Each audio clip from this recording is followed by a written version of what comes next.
अस्सलाम वालेकुम, good morning. आप सबका मेरे चैनल पे वापस से स्वागत है। तो ये है हमारा गोल्ड का चार्ट। लास्ट वीक जो, अगर आपको याद हो तो मैंने आपको आई थिंक ट्यूसडे या वेडनेसडे लेवल्स दिए थे 1920-15 और 1940-42 के आसपास। आपको ये कैंडल ज़रूर दिख रहे होंगे कि हरे और लाल कैंडल है, बट आपको ये ध्यान, एक मिनट में आपको दिखा देता हूँ। ये है फ्राइडे का कैंडल, यह है Thursday, Wednesday, Tuesday and Monday. Monday gold open हुआ था 1925-26 के आसपास। फ्राइडे गोल्ड क्लोज हुआ है 1927 के आसपास। तो मोर और लेस जिस जगह गोल्ड मंडे खुला था वहीं आके गोल्ड ने क्लोजिंग दी है। तो आप देख सकते हो कि ज़्यादा कुछ गोल्ड प्राइसेस में हुआ नहीं है लास्ट वीक। उम्मीद थी कि फ्राइडे को जब पीसी इंडेक्स यानी कि इन्फ्लेशन के नंबर्स आएंगे तो कुछ मूवमेंट आएगा, बट अनफॉर्चुनेटली ऐसा कुछ नहीं हुआ। और मुझे नहीं पता गोल्ड किस इवेंट का इंतज़ार कर रहा है।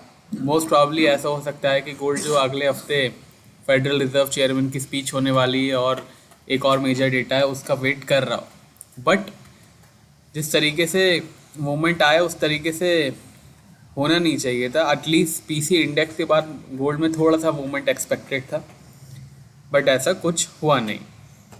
तो अभी पहले अगले हफ्ते कौन कौन से मेजर डेटा है वो देख लेते हैं, ताकि आपको आइडिया है कि अगले हफ्ते क्या क्या एक्शन हो सकते हैं। मंडे ट्यूसडे ज़्यादा कुछ है नहीं। सीपी कंज्यूमर कॉन्फिडेंस है 8:30 बजे ट्यूसडे को। वेडनेसडे जो है एक एक्शन पैक दिन रहेगा, बिकॉज यूरोप के सीपीआई नंबर्स आएंगे। उसके बाद अगेन नंबर शुरू हो जाएंगे। यूएस का advance non farm payroll numbers आएगा, मैन्युफैक्चरिंग नंबर्स आएगा, और रात को ऑफकोर्स 12:30 बजे के आसपास फेडरल रिजर्व का स्टेटमेंट भी आएगा। उसके आधे घंटे बाद उसकी प्रेस कॉन्फ्रेंस भी होगी। ये ध्यान रखिएगा, जो एफओएमसी का फंड रेट है मोस्ट प्रॉब्ली मार्केट और मैं भी यही एक्सपेक्ट कर रहा हूँ कि 25 बीपीएस के आसपास हो।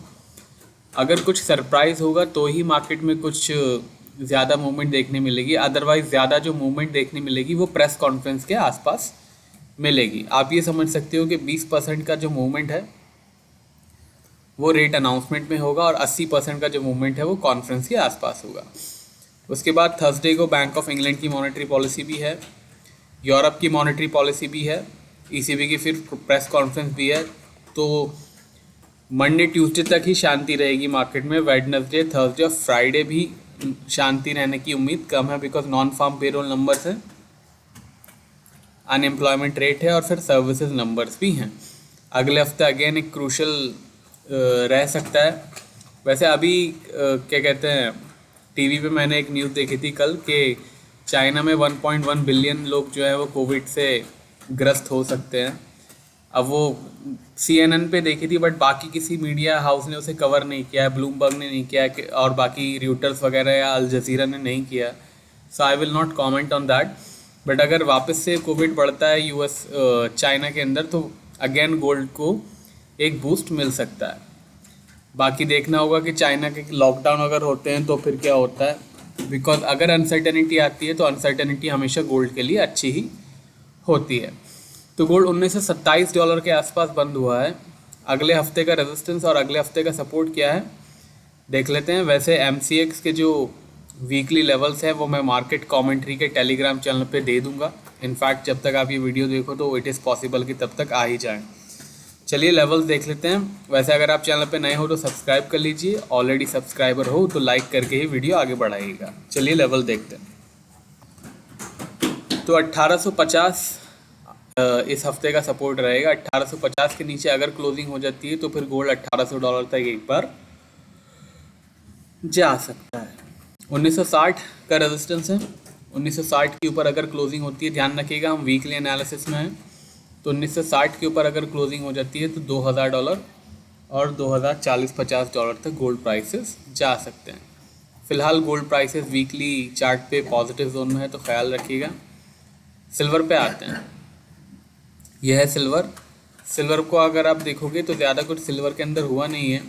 यह है फ्राइडे का कैंडल, थर्सडे डोजी है, वेडनेसडे, ट्यूसडे और मंडे ओपन हुआ था 2390 पे, क्लोजिंग हुई है 2357 पे। तो अनलाइक गोल्ड जिसमें मोर और लेस वहीं क्लोजिंग हो गई है, तो सिल्वर में एक थोड़ी सी लोअर क्लोजिंग हुई है, अनलाइक गोल्ड का तो अगर आप देखोगे तो मोरलेस वहीं क्लोजिंग हुई है। तो अभी 2357 के आसपास सिल्वर की क्लोजिंग है। तो रेजिस्टेंस और सपोर्ट क्या है, चलिए देख लेते हैं। अगेन वीकली जो MCX लेवल्स हैं वो मार्केट कमेंट्री पे आपको मिल ही जाएंगे। इस हफ्ते का सपोर्ट है $22.40 का। $22.40 के नीचे अगर सिल्वर क्लोजिंग दे देती है तो फिर सिल्वर के लिए प्रॉब्लम हो सकती है और सिल्वर $21 तक जा सकती है। $24.50 की जो एक लक्ष्मण रेखा है, रेजिस्टेंस है, उसको अगर सिल्वर ब्रेक करती है और सस्टेन करके क्लोजिंग दे देती है, ध्यान रखिएगा हम क्लोजिंग की बात कर रहे हैं बिकॉज हम वीकली एनालिसिस कर रहे हैं। अगर 24.50 के ऊपर क्लोजिंग होती है तो फिर एक्सपेक्ट कर सकते हैं हम $26 और $27 भी सिल्वर जा सकता है। फिलहाल गोल्ड और सिल्वर दोनों के दोनों जो हैं वो पॉजिटिव जोन में है, तो ख्याल रखिएगा। क्रूड ऑयल पे आते हैं। एक इंटरेस्टिंग क्रूड ऑयल का एक वापस से पैटर्न बन रहा है।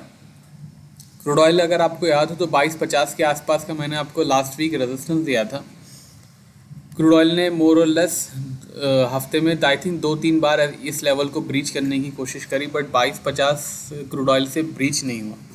आप ये देख सकते हो, मंडे क्रूड ऑयल का 22.60 का हाई बना और फेल हुआ 22.50 क्लोजिंग होने। फिर अगेन ट्यूसडे 22.18 का हाई बनाया। वेडनेसडे तो कुछ नहीं हुआ। थर्सडे वापस से 22.8210 का हाई बनाया और फ्राइडे को वापस 82.44 का हाईस बनाया।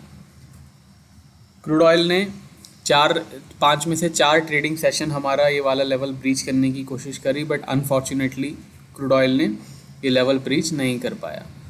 रेजिस्टेंस सेम ही रहेगा 8250 का, 8250 का। 8250 के ऊपर क्लोजिंग अगर नहीं होती है तो फिर हम वापस से एक फ्रेश सेलिंग के लिए तैयार होने ही वाले हैं, बस अभी बात करेंगे उसके रिगार्डिंग। बट येट अगर लेकिन 8250 के ऊपर अगर क्लोजिंग हो जाती है तो फिर फाइनली एक क्रूड ऑयल का एक बुलिश रन, बुल रन जिसे कहते हैं, दिख सकता है। बट उसके लिए 8250 ब्रीच होना बहुत ज़रूरी है। That is the ultimate level जिसको क्रूड ऑयल को ब्रीच करके क्लोजिंग देनी पड़ेगी। ध्यान रखिएगा, अगर आप देखोगे तो यहाँ पे ब्रीच तो हुआ है बट कुछ देर के लिए हुआ है और क्लोजिंग नहीं हुई है। हम यहाँ पे वीकली एनालिसिस में हैं तो क्लोजिंग होना ज़रूरी है 8250 के ऊपर। तो चलिए, रेजिस्टेंस आपको पता चली गया क्या है।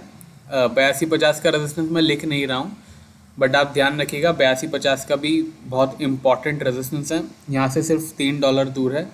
8250 के बाद क्या रेजिस्टेंस होगा मैं वही लिख रहा हूँ और सपोर्ट तो मैं लिख ही रहा हूँ। चलिए देखते हैं। 8720 का रेजिस्टेंस है।